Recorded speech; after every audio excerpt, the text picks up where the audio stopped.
Hello everyone, welcome back to the channel. Concrete technology पे last lecture हमने उसी पे डिस्कस किया था, पीवाईक्यूज डिस्कस किए थे। लेकिन कंक्रीट टेक्नोलॉजी बहुत ही इंपॉर्टेंट टॉपिक है, यहाँ से बहुत ज्यादा क्वेश्चन आते हैं। तो पहले तो इसके कुछ इंपॉर्टेंट टॉपिक को हम डिस्कस कर लेते हैं। पीवाईक्यू के साथ साथ हम कुछ इंपॉर्टेंट टॉपिक भी डिस्कस करेंगे।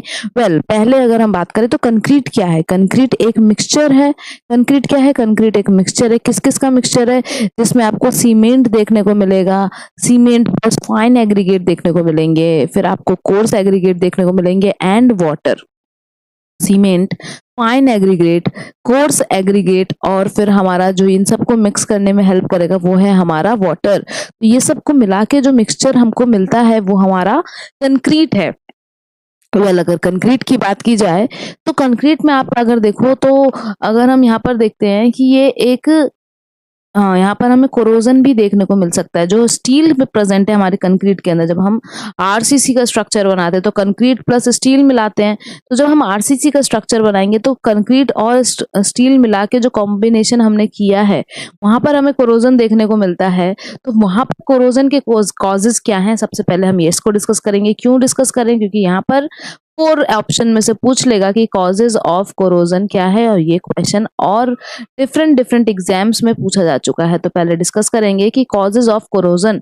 तो यहाँ पर आपको ये पॉइंट्स याद रखने हैं। पहला तो क्या है कि कंजस्टेड, अगर हमने रिइंफोर्समेंट की जो गैपिंग होती है जो हम डिजाइनिंग में करते हैं कि कितना मिनिमम स्पेस होना चाहिए, अगर उससे भी कम में हमने लगा दिया, मतलब कंजस्शन कर दिया, कंजस्टेड अगर हमने रिइंफोर्समेंट किया है तो भाई बहुत ज्यादा कोरोजन देखने को मिलेगा। कोरोजन क्या है? कोरोजन क्या होता है? कोरोजन ये होता है कि जब हमारी स्टील जो है, जो आयरन के मटेरियल होते हैं, स्टील जो है, फेरस मेटल्स जो देखने को मिलते हैं, जब वो एयर के प्रेजेंस में आ जाते हैं वहां पर हमको कोरोजन देखने को मिलता है। बेसिकली इसको आम भाषा में हम रस्टिंग भी बोलते हैं।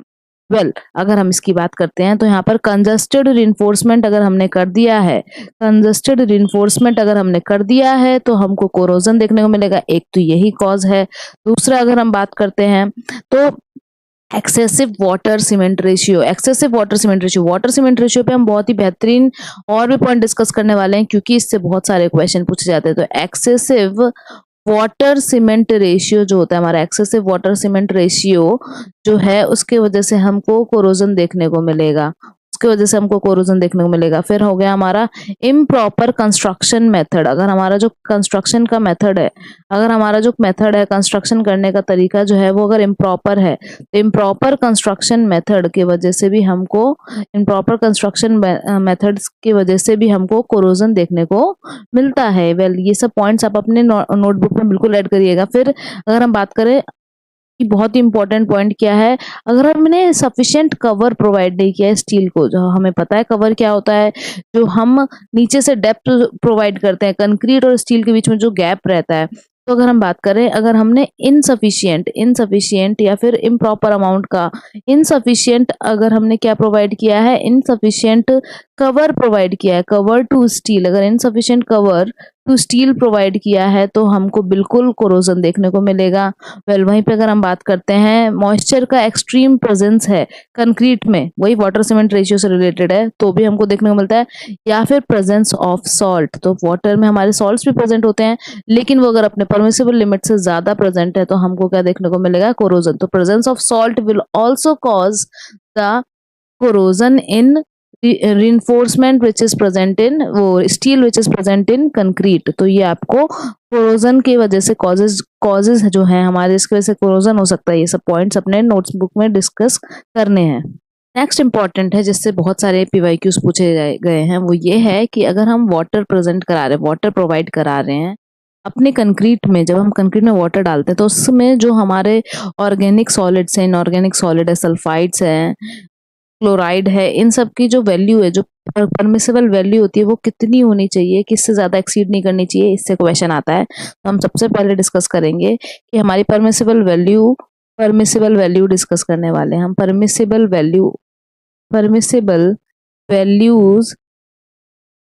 Values of solids in water, तो हमारे वाटर में ये जो हमारे डिफरेंट डिफरेंट सॉलिड्स हम देखने वाले हैं, इनकी कितनी परमिसिबल वैल्यू होनी चाहिए।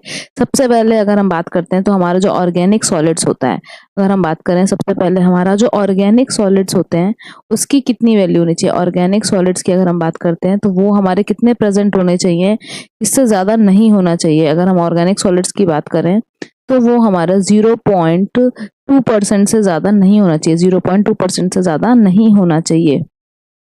या फिर mg पर लीटर में अगर हम बात करते हैं, mg पर लीटर में बात करें तो वो 200 mg पर लीटर, 200 mg पर लीटर। वेल वहीं पे अगर हम बात करते हैं ऑर्गेनिक सॉलिड के बाद आता है हमारा इनऑर्गेनिक सॉलिड।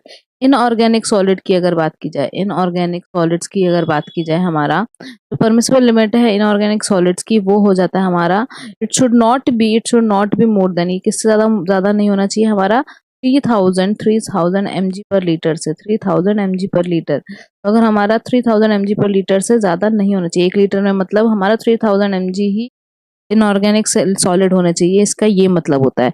वेल वहीं पे अगर हम बात करते हैं सल्फेट्स की, अगर हम बात करें नेक्स्ट हमारा सल्फेट्स कितना परमिट है, सल्फेट्स जो है हमारा वो कितना परमिट है हमारे वाटर के अंदर। तो सल्फेट्स की अगर हम बात करते हैं तो it should not be more than 400 mg पर लीटर, 400 mg पर लीटर।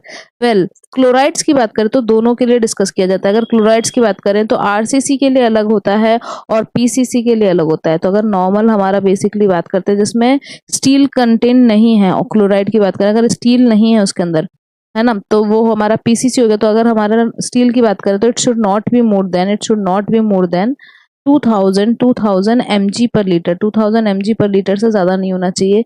वेल वहीं पे अगर हम बात करते हैं आरसीसी वाले स्ट्रक्चर्स की बात करें जहाँ पे स्टील प्रेजेंट है, आरसीसी स्ट्रक्चर की बात करें तो 500 mg पर लीटर से ज़्यादा नहीं होना चाहिए, 500 mg पर लीटर से ज़्यादा नहीं होना चाहिए। सब इंपॉर्टेंट वैल्यूज हैं जो डायरेक्टली पूछ जाती हैं। वेल सस्पेंडेड की बात करें, अगर सस्पेंडेड मैटर जो होता है, सस्पेंडेड मैटर जो है अगर उसकी बात करी जाती है, suspended metal permissible limit should not be more than 2000 mg per liter, very important।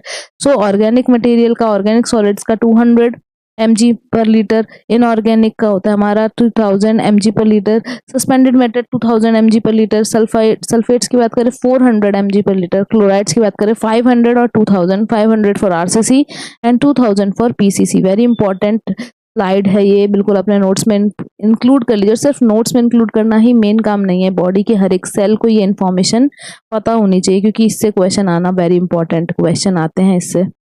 Well next point है हमारा ब्लीडिंग ऑफ कंक्रीट। अगर हम बात करें तो आप लोगों को रट गया होगा क्योंकि बहुत बार पीवाईक्यूज में पूछा जाता है, तो नाम से भी पता चलता है ब्लीडिंग ऑफ कंक्रीट का मतलब क्या है। कंक्रीट ब्लीड कर रहा है, इसमें से खून नहीं आ रहा है। कंक्रीट में क्या होता है बेसिकली, जो हम एक्सेस वाटर, अगर हमारा जो कंक्रीट है उसमें अगर एक्सेस वाटर प्रेजेंट है तो क्या होगा कि एक्सेस वाटर सरफेस पे आने लगेगा स्मॉल पोर्स के थ्रू। जो हमारा कंक्रीट है उसके स्मॉल पोर्स के थ्रू सरफेस पे जब वाटर आ जाता है उसको बोलते हैं हम ब्लीडिंग। तो when excess water जो हमारा एक्स्ट्रा अमाउंट का वाटर है, when excess water in the mix comes up, तो जो हमारे मिक्स के अंदर एक्सेस वाटर प्रेजेंट है, तो when the excess water in the mix comes up at the surface हमारे सरफेस के ऊपर आ जाता है, एट द सरफेस कहाँ से आ जाएगा, from small pores of concrete, small pores जो हमारे कंक्रीट के प्रेजेंट होते हैं। तो when the excess water in the mix comes up at the surface from the small pores of concrete, concrete के स्मॉल पोर्स से आने लगता है, तो इस तरीके की प्रोसेस को हम बोलते हैं ब्लीडिंग, इट इज कॉल्ड। तो इसको क्या कहते हैं, हम ब्लीडिंग कहते हैं। वहीं पे हमारा एक और इम्पॉर्टेंट है पॉइंट जिसको हम बोलते हैं सेग्रीगेशन। नेक्स्ट पॉइंट की अगर हम बात करें तो उसको बोला जाता है हमारा सेग्रीगेशन। सेग्रीगेशन में क्या होता है, अब यहाँ पर सेग्रीगेट हो जा रहे हैं, सेग्रीगेट मतलब हो जाता है अलग अलग हो जाना। अब यहाँ पर क्या होता है, जब कोर्स एग्रीगेट सेपरेट हो जाता है फाइनल मटेरियल से, और फाइनल मटेरियल सेपरेट हो जाता है हमारा सीमेंट से, तो बहुत ज़्यादा मतलब बेसिकली सारे चीज़ें जो है हमारा, क्योंकि कंक्रीट किससे बनाता है, coarse material, fine material, cement, water, इन सबसे मिलके बनाता है। तो सारे जब कोर्स मटेरियल सेपरेट होने लगते हैं फाइन मटेरियल से, तो हमको क्या देखने को मिलता है, इस प्रोसेस को बोलते हैं हम सेग्रीगेशन। तो व्हेन कोर्स मटेरियल जो है हमारे, कोर्स एग्रीगेट ग्रेवल्स जो हैं हमारे, तो कोर्स एग्रीगेट जब सेपरेट होने लगते हैं, सेपरेट आउट, ये क्या होने लगते हैं, सेपरेट आउट होने लगते हैं, अलग होने लगते हैं, separate out from the final material, final material से जब अलग होने लगते हैं, फ्रॉम द फाइनर मटेरियल से जब वो अलग होने लगते हैं, एन और ई बिल्कुल गड़बड़ हो जाता है, फाइनर मटेरियल से अलग होने लगते हैं, this process is known as, this is हमारा क्या कहते हैं, सेग्रीगेशन, इसको कहा जाता है सेग्रीगेशन, इसको हम सेग्रीगेशन के नाम से जानते हैं। ये दोनों डेफिनेशन हमारी बहुत इंपॉर्टेंट है, पीवाईक्यूज में बतेरी बार पूछा गया है, वेरी इंपॉर्टेंट। अगर हम बात करते हैं ये क्या रिजल्ट करेगा, तो अगर बहुत बड़े बड़े जो हमारे ग्रेवल्स हैं, जो कोर्स मटेरियल है, वो अगर अलग हो जा रहा है तो हमारे कैसे वॉइड्स रह जाएंगे, तो हमारा जो पूरा मिक्सचर बना था उसमें लार्ज वॉइड्स देखने को मिलेंगे।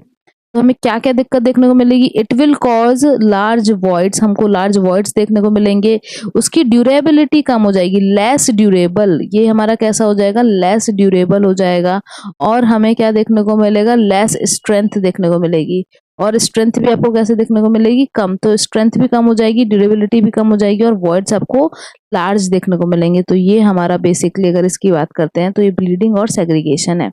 यहीं पे एक और इम्पोर्टेंट है, ये पूछा जाता है कि सम रूल, जो हमारा थंब रूल है, किसी भी कंक्रीट में कितना क्वांटिटी ऑफ वाटर को कैसे डिस्कस किया जाए, कितना डिसाइड किया जाता है, उसके लिए जो रूल है, तो rule of thumb, rule of thumb किस बात के लिए, rule of thumb for deciding, ये हमारा डिसाइड करने के लिए कि क्वांटिटी ऑफ वाटर कितना यूज करेंगे, for deciding the quantity of water, rule of thumb for deciding the quantity of water in concrete, हमारा कंक्रीट के अंदर कितना वाटर हम यूज करने वाले हैं, इसके बारे में अगर हम डिस्कस करें तो यहाँ पे दो रूल हैं, और ये आ जाता है डायरेक्ट ऑप्शन में कि कितना वाटर आप यूज करना चाहते हो।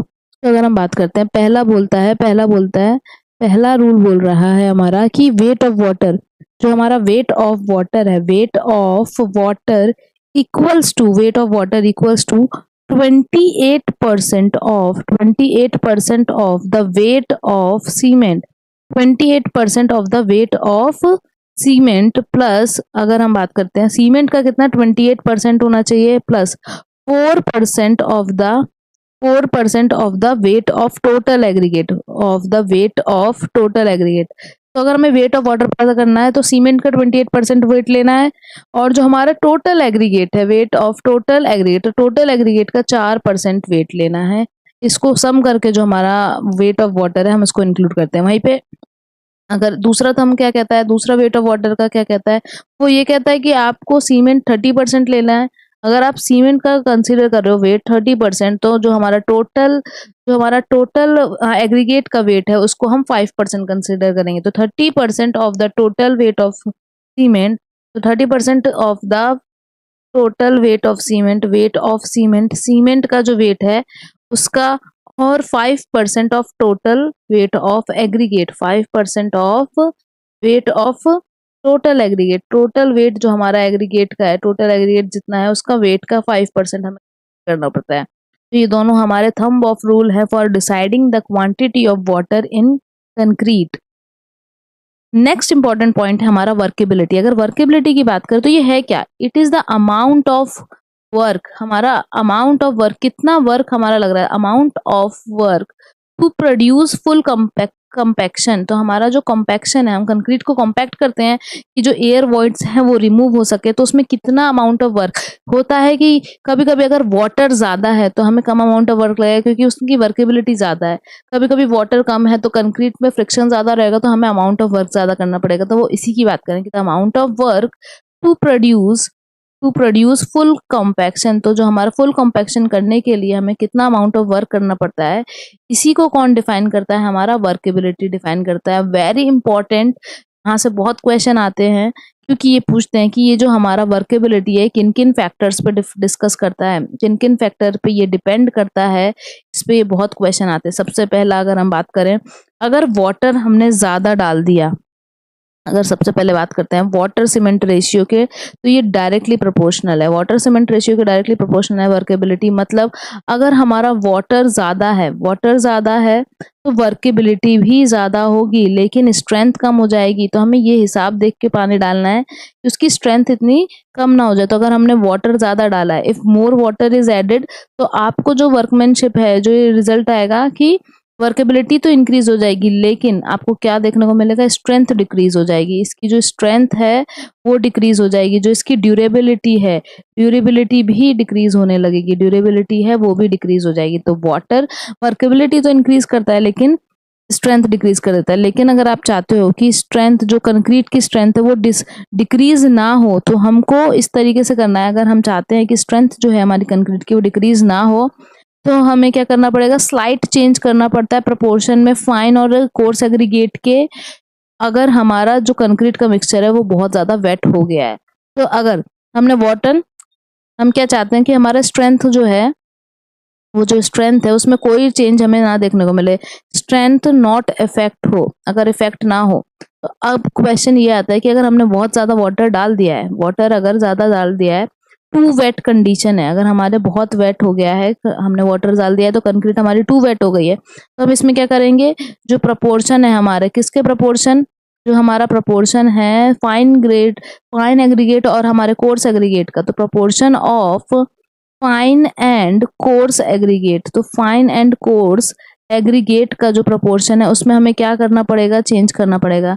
उसमें हम क्या करेंगे, उसके प्रोपोर्शन को हमें थोड़ा सा स्लाइट चेंज करना पड़ेगा, स्लाइट चेंज देना पड़ेगा हमें, अगर बहुत ज्यादा वेट कंडीशन है। ठीक है, अगर हम बात करते हैं कि स्मॉल, अगर वाटर का क्वांटिटी कम है तो हम थोड़ा सा उसको, अगर बहुत कंक्रीट मिक्सचर हमारा ड्राई है तो उसमें तो ऑब्वियसली हम ड्राई कंडीशन में तो वाटर को हम थोड़ा सा इंक्रीज कर सकते हैं। लेकिन अगर हम बात करते हैं वाटर को इंक्रीज करते हैं तो वर्केबिलिटी हमारी इंक्रीज होती है, ये क्वेश्चन है, लेकिन स्ट्रेंथ हमारी हैम्पर होती है, स्ट्रेंथ हमारी डिक्रीज होने लगती है। अब यहीं से एक क्वेश्चन आता है कि जो वर्केबिलिटी है इसको मेजर करने के लिए बहुत सारे टेस्ट देखे जाते हैं, जैसे कि स्लम्प टेस्ट हो गया, फ्लो टेस्ट हो गया, वीबी टेस्ट हो गया, कॉम्पैक्शन फैक्टर टेस्ट हो गया, ये सब टेस्ट जो है वो बहुत ज्यादा यूज किए जाते हैं। वहीं पर जो स्लम्प टेस्ट है उसको तो हम फील्ड पे ब्रीफली इसको डिस्क्राइब करा जाता है, इसको डिस्कस किया जाएगा, एग्जाम में बहुत क्वेश्चन आते हैं स्लम्प टेस्ट से, क्योंकि ये कॉमनली यूज किया जाता है हमारे फील्ड पर। तो ये सब टॉपिक जो आज हमने डिस्कस किए कंक्रीट के, इनसे पीवाईक्यू पूछे जाते हैं, बहुत इंपॉर्टेंट है। नेक्स्ट में हम सारे टेस्ट, जो स्लम्प टेस्ट है हमारा, वीबी टेस्ट है, फ्लो टेस्ट है और कॉम्पैक्शन फैक्टर टेस्ट है, उनको डिस्कस करेंगे। Till then keep watching, keep like and subscribe our channel.